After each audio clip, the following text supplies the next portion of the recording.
Здравейте! Наближава 14 февруари и както винаги споровете, любовта или виното са в разгара си. Покрай тях си изпълнихме една стара рецепта, която беше много популярна преди 10 на години. Кекс, в който има ето това скрито червено сърце. Благодарим ви, че сте с нас, ние сме Безрукова и започваме! Кекс! Разбийте 180 грама чисто масло с 180 грама захар. След като маслото се разбие добре, трябва да добавим 3 цели яйца, като продължим да разбиваме. Добавяйте яйцата едно по едно. Пресейте 180 грама брашно, добавете към него четвърт чайна лъжичка сол, половин чайна лъжичка сода за хляб и една чайна лъжичка бакпулвер. И отново разбийте. Сега ще добавим 5 супени лъжици сок от портокал и ванилова есенция. Когато всичко е добре разбито, отделете в една купичка 2 пълни супени лъжици, даже повече от пълни супени лъжици от тестото. А към останалото добавете боя.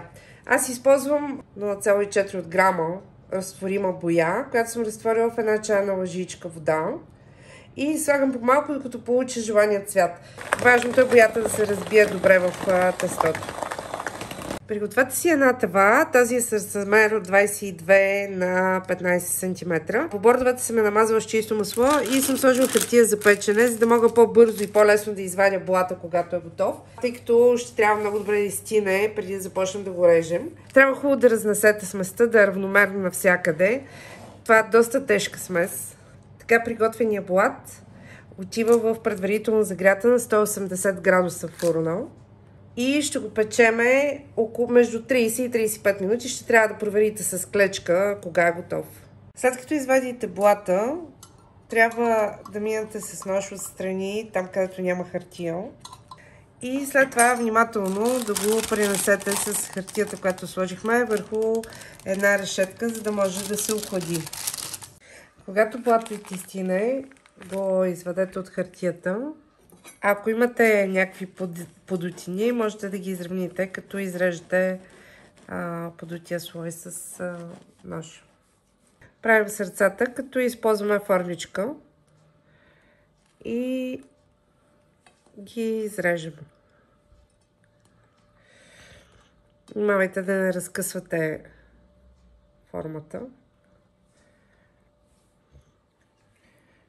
Когато приключите с сърцата, трябва да направим следващата част от кекса, като сместа е абсолютно същата. Разбиваме 180 грама масло с 180 грама захар. Когато започне да се разбива, почвате да добавяте отново яйцата. След като жълтъците и маслото се смесят, слагаме 180 грама брашно, една чайна лъжица от бакпулвера, половин чайна лъжица сода и четвърт чайна лъжица сол. Пресяваме го в купата и отново разбиваме. Добавяме 5 лъжици от сок от портокал. Може да замените сок от портокал с прясно мляко и есенция от ванилия. Сега е моментът да добавите и това тесто, което ни остана от предното биене. Пригответе една тава за кекс. Вече имаме тава за кекс, която е от този вид. После ще измеря и ще ви кажа с какъв размер е. Сложете хартия за печене по същия начин. А там, където няма хартия за печене, сложете малко масло, за да може лесно да се отвори кекса. След което приблизително половината количество тесто трябва да го сложите на дъното на тавата. И да го разнесете внимателно по краищата, доколкото това ви е възможно. Старайте се да е равномерно. Трябва да се получи нещо като легло. И в това легло сега ще подредим сърцата. Сърцата, които направихме, ги слагаме прави. Едно до друго плътно. С леко натискане, за да не им се развали формата. Да влизат в тестото. Избирайте най-хубавите, които сте приготвили. Ако някои не са ви се получили, не ги слагайте. И сега трябва с тестото да попълниме мястото, което остана. Внимавайте, сърцата са доста крехки и чупливи и лесно се трошат, затова трябва да се действа много нежно и внимателно. Задължително отгоре минете с шпатулата, за да изравните кекса. И накрая поръсете с филирани бадеми. Знаете, че те са особени, не прегарят лесно. И го слагаме отново да се пече на 180 градуса за около 45 минути приблизително ще се изпече кекса.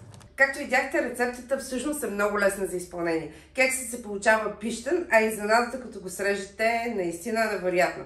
Само си представете какво е да сервирате филийка, кекс с сърчице сутринта на закуска на вашият любим или любима. Надяваме се, че тази рецепта ви е харесала. Ако нашият канал ви харесва, не забравяйте да се абонирате за него, защото имаме още много нови идеи. Благодарим ви, че бяхте с нас. Ние сме Възрукова.